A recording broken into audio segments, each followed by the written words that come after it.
आज अपन पढ़ेंगे परिवर्तनशील अनुपातों के नियम। कल मैंने आपको जो पढ़ाया था वो पढ़ाया था उत्पादन के साधनों में परिवर्तन के आधार पर अवधारणाएं। जो आपने पढ़े थे कुल उत्पादन, सीमांत उत्पादन, औसत उत्पादन, तीनों को मैंने उसमें अर्थ बताया था आपको, और डायग्राम और टेबल, और उसमें डायग्राम मैंने अलग अलग बताए थे। लेकिन परिवर्तनशील अनुपातों का जो नियम है उसके अंतर्गत आपको क्या लिखना है, ये 6 नंबर का क्वेश्चन आता है। तो परिवर्तनशील अनुपातों के नियम को एक मैंने पहले उसमें लेसन में भी बताया है कि सर्वप्रथम इसका प्रयोग जो है किसने किया है। 1 नंबर का क्वेश्चन है ये, अलग से भी और इसके अंदर भी आपको लिखना है। इसे यानी परिवर्तनशील अनुपातों के प्रतिफल नियम अल्पकालीन नियम है। इसे घटता हुआ सीमांत उत्पादन नियम भी कहते हैं।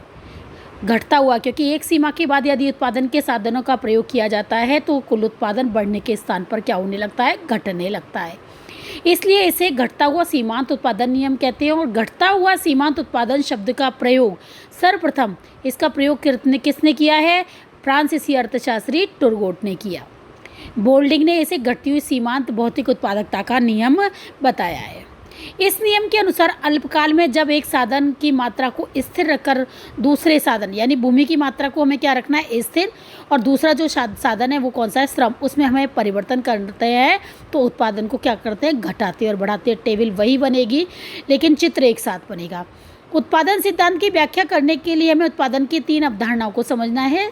कुल उत्पादन का अर्थ लिखना है एक साधन की विभिन्न इकाइयों से प्राप्त सीमांत उत्पादन के योग को। मैंने दोनों तरह से बताया है कि कुल उत्पादन, एक तो सीमांत उत्पाद के योग को कुल उत्पादन कहते हैं, और दूसरा औसत उत्पाद और श्रम की इकाइयों के गुणनफल से जो प्राप्त होता है, यानी गुणा करने पर जो प्राप्त होता है उसे कुल उत्पादन कहते हैं।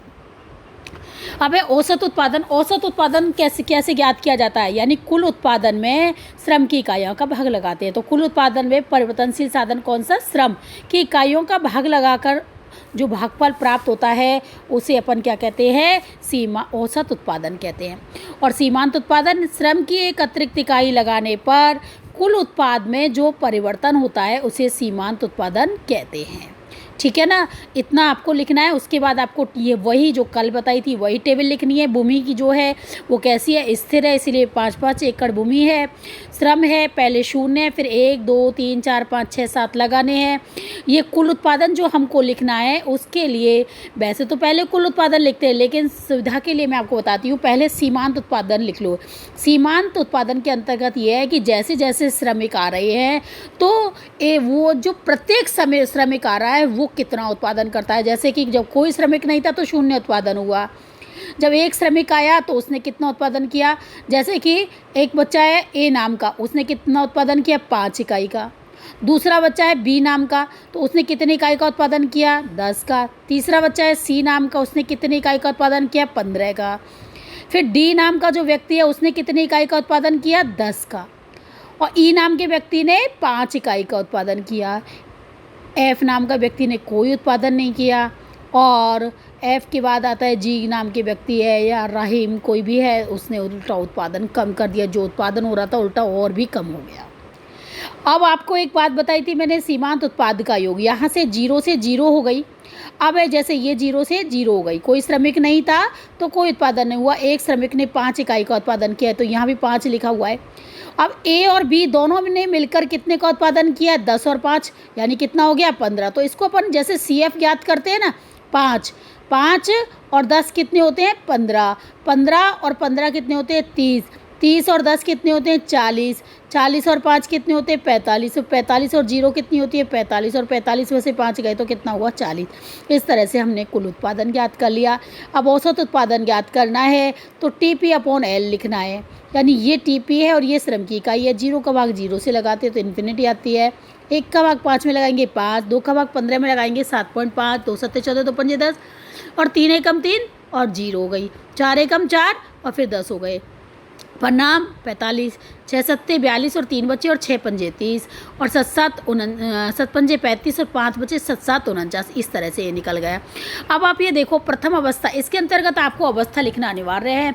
तो अवस्था कैसी होती है, या आपको कज आ जाए घटते हुए प्रतिफल को समझाइए तो उसमें भी आपको ये पूरा समझाना पड़ेगा।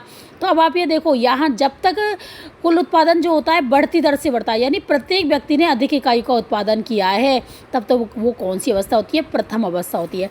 तो आप देख रहे हो प्रथम अवस्था के अंतर्गत क्या होता है कि प्रथम 3 श्रम जब लगाए हैं तो कुल उत्पादन कैसा हो रहा है, बढ़ती दर से बढ़ रहा है। कुल उत्पादन 5, 15, 30, इनमें अंतर 10 का, फिर अंतर कितने का हुआ, 15 का।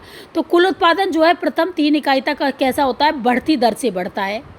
अब आप देखो औसत उत्पादन भी क्या हो रहे हैं, बढ़ रहे हैं, 5, 7.5, 10, और सीमांत उत्पादन भी बढ़ रहा है 5, 10, 15।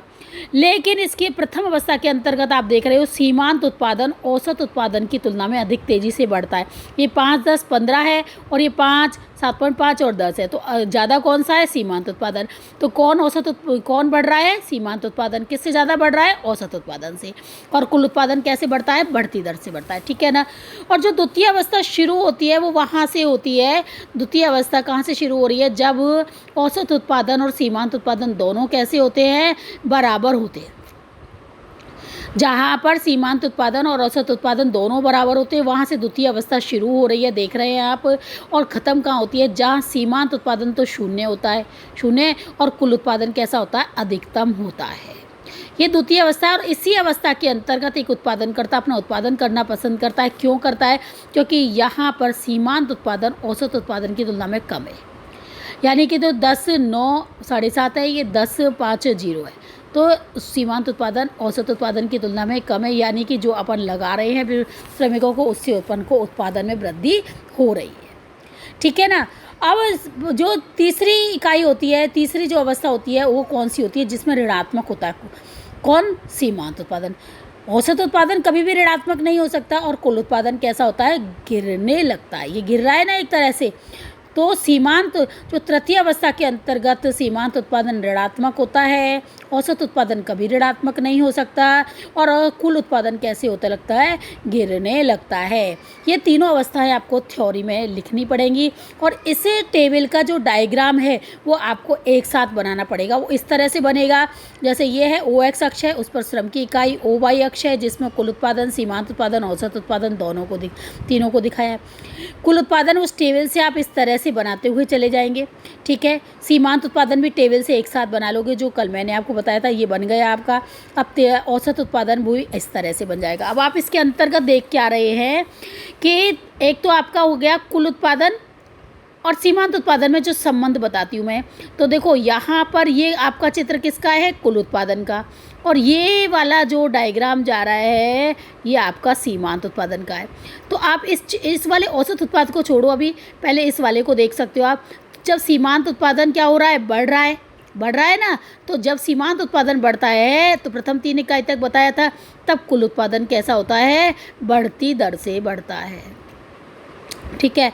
और जब सीमांत उत्पादन, अब ये देखो गिर रहा है या नहीं गिर रहा, जब सीमांत उत्पादन गिरने लगता है तो कुल उत्पादन कैसा होता है, घटती दर से बढ़ता है।